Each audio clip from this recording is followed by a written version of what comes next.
ये कार्यक्रम सत्य घटनाओं से प्रेरित है। जिनके साथ ये घटनाएं घटी उसकी वास्तविकता उन्हीं तक सीमित है। भूत प्रेतों और असामान्य विषयों के होने पर चैनल कोई दावा नहीं करता और न ही प्रोत्साहन करता है। मेघना वो बस सोने ही जा रही थी कि तभी उसकी डोरबेल बजी। गर्मियों की दोपहर में जरूर स्नेहा ही होगी, यही सोच के दरवाजा खोला तो सामने देखा हाथ में खाने का पैकेट लिए एक लड़का खड़ा था। मेघना ने 2 घंटे पहले ही लंच ऑर्डर किया था। उसने खाना खाए हुए 1 घंटे से ज्यादा भी हो चुका था। मेघना ने उस लड़के से कहा कि खाना तो 2 घंटे पहले ऑर्डर किया था और खाना तो वही लड़का दे के जा भी चुका था, फिर दोबारा क्यों आया है? सुनकर लड़के ने कहा, नहीं मैडम, मैं तो अभी आया लंच लेके आपका। मेघना समझ नहीं पाई कि वो लड़का झूठ क्यों बोल रहा था। बहसबाजी हुई और आखिरकार मेघना ने गुस्से में उसके मुंह पे दरवाजे को बंद कर दिया, ये कह के कि अगर वो गया नहीं तो वो रेस्टोरेंट में फोन करके शिकायत करेगी उसकी। और नाम भी देख लिया था मेघना ने उसकी शर्ट पे, अवनीश नाम का बैच लगा था।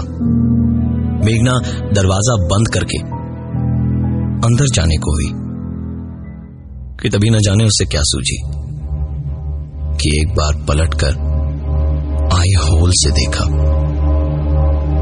तो अवनीश वहीं खड़ा था। मेघना को इस बदतमीजी पे बेहद गुस्सा आया। उसने थोड़ी देर बाद एक नजर फिर देखा तो अवनीश अभी भी वहीं खड़ा था। मेघना तो गुस्से से लाल हो चुकी थी।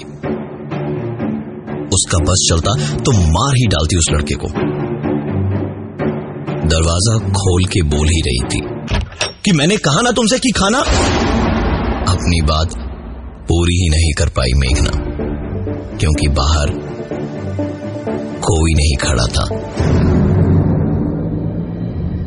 मेघना थोड़ा और बाहर निकली कि शायद वो कहीं छुप गया होगा, लेकिन वो लड़का उसे कहीं नजर नहीं आया। मेघना बाहर खड़ी इधर उधर देख ही रही थी जब उसके घर के अंदर से एक आवाज आई, मैडम 250 रुपए हुए हैं खाने के। मेघना ने पलट के दरवाजे से अंदर देखा तो अंदर भी कोई नहीं था। डर, गुस्सा और घबराहट मेघना को एक साथ महसूस हो रहे थे। उसने डरते हुए घर के दरवाजे को बंद किया और नीचे सिक्योरिटी के पास गई और उनसे पूछा कि कौन कौन आया था उसके फ्लैट में। तो सिक्योरिटी ने बताया कि 2-2.5 घंटे पहले एक डिलीवरी बॉय खाना लेकर आया था और तो कोई नहीं आया। मेघना ने सिक्योरिटी से कहा कि उसे सीसीटीवी फुटेज दिखाए। फुटेज देखकर मेघना को अपने यहां शिफ्ट होने पर ही पछतावा होने लगा था, क्योंकि पहले तो एक लड़का आके खाना देकर गया, लेकिन दूसरी बार में दरवाजे को मेघना ने खोला। बहस करती हुई भी दिखाई दी उस सीसीटीवी फुटेज में, लेकिन मेघना के अलावा उस वीडियो में और कोई दिखाई नहीं दे रहा था। तो आखिरकार मेघना हवाओं में किससे बात कर रही थी?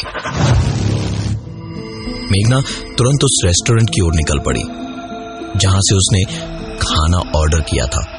कुछ देर तक वहां बहसबाजी होती रही कि अवनीश उनके घर गया ही नहीं था ऑर्डर लेकर, लेकिन मेघना मानने को तैयार ही नहीं थी। लेकिन जब रेस्टोरेंट के मालिक ने देखा कि बात बिगड़ रही है और अगर इससे ज्यादा बात बढ़ी तो रेस्टोरेंट की बदनामी होगी, इसलिए उसने मेघना को अंदर बिठाकर एक रजिस्टर निकाल के सारे रिकॉर्ड्स दिखाए और बताया कि अवनीश कुछ दिन पहले ही एक एक्सीडेंट में मारा गया था। मेघना के लिए यह मानना मुश्किल था, लेकिन अपनी बिल्डिंग की भी फुटेज उसने देखी थी। यकीन ना करने के अलावा कोई और चारा भी नहीं था उसके पास। उसने वहां से वापस अकेले उस घर में ना जाना ही बेहतर समझा। स्नेहा, जो उसकी दोस्त थी, उसको फोन करके रास्ते में ही मिलने को कहा।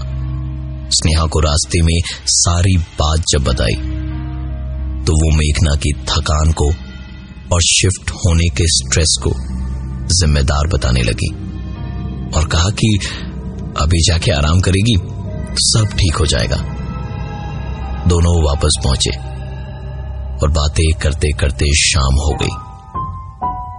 देर रात सोचा कि अब सो लिया जाए, तो बस आंखें मूंदते के साथ ही मेघना दरवाजे को खोलने उठी तो स्नेहा ने पति की बात कही कि इतना सब कुछ होने के बाद वो अकेले दरवाजा नहीं खोले, साथ साथ 2 कदम पीछे ही चल रही थी स्नेहा। मेघना ने दरवाजा खोला तो और एक स्नेहा सामने खड़ी थी, जिसने कहा, यार मैं कब से तेरा वेट कर रही थी, तू तो आई ही नहीं। कहा था ना मुझे पिकअप करेगी, और फोन कहाँ है तेरा? हाँ? इसके बाद मेघना ने पलट के देखना भी जरूरी नहीं समझा। तुरंत खींच के दरवाजे को बंद कर दिया और स्नेहा पूछती रही कि आखिर हुआ क्या है, क्यों भाग रहे हैं हम। मेघना स्नेहा का हाथ पकड़े उसे खींचते हुए नीचे सिक्योरिटी के पास तक गई और कहा कि आज वो स्नेहा के घर पे ही रहेगी और वो उसके घर का ध्यान रख ले। दोनों रोड पे ही खड़े थे किसी टैक्सी या ऑटो के लिए। काफी अंधेरा हो चुका था। एक ऑटो वाला दूर से आता दिखाई दिया तो दोनों ने हाथ दिखाना शुरू किया, लेकिन ऑटो रुका नहीं। उल्टे जब ऑटो उनको पार कर रहा था तो देखा जो पीछे सवारी बैठा था उसने अपना सर ऑटो से निकाला और मुस्कुराता हुआ मेघना को घूरते हुए चला गया। वो इंसान और कोई नहीं बल्कि अवनीश था। मेघना हटी आंखों से मुंह फाड़े स्नेहा को बोलना तो चाहती थी, लेकिन आवाज निकले उसके हलक से तब ना। एक टैक्सी तभी स्नेहा ने रोकी और दोनों उस टैक्सी में बैठे। मेघना की हालत बहुत बुरी थी, वो बस थोड़ा आराम करना चाहती थी। टैक्सी जैसे जैसे स्नेहा की बिल्डिंग के पास जा रही थी, एक ऑटो की आवाज काफी करीब आती जा रही थी। टैक्सी बिल्डिंग के पास रुकी कि ठीक कुछ 20 मीटर की दूरी पे ही ऑटो वाला भी रुका। टैक्सी वाले को पैसे देने के बाद मेघना से रुका नहीं गया। वो ऑटो वाले के पास पहुंच के चिल्ला पड़ी, अरे चाहते क्या हो तुम? क्यों मेरा पीछा कर रहे हो? क्यों इस तरह परेशान कर रहे हो मुझे? ऑटो वाला कुछ बोल भी नहीं पाया कि इतने में टैक्सी वाले की आवाज आई, अरे ओ मैडम, छुट्टे तो ले जाइए। अवनीश की ये डरावनी और भारी आवाज मेघना सन्नाटे में तो क्या, शोर में भी पहचान सकती थी।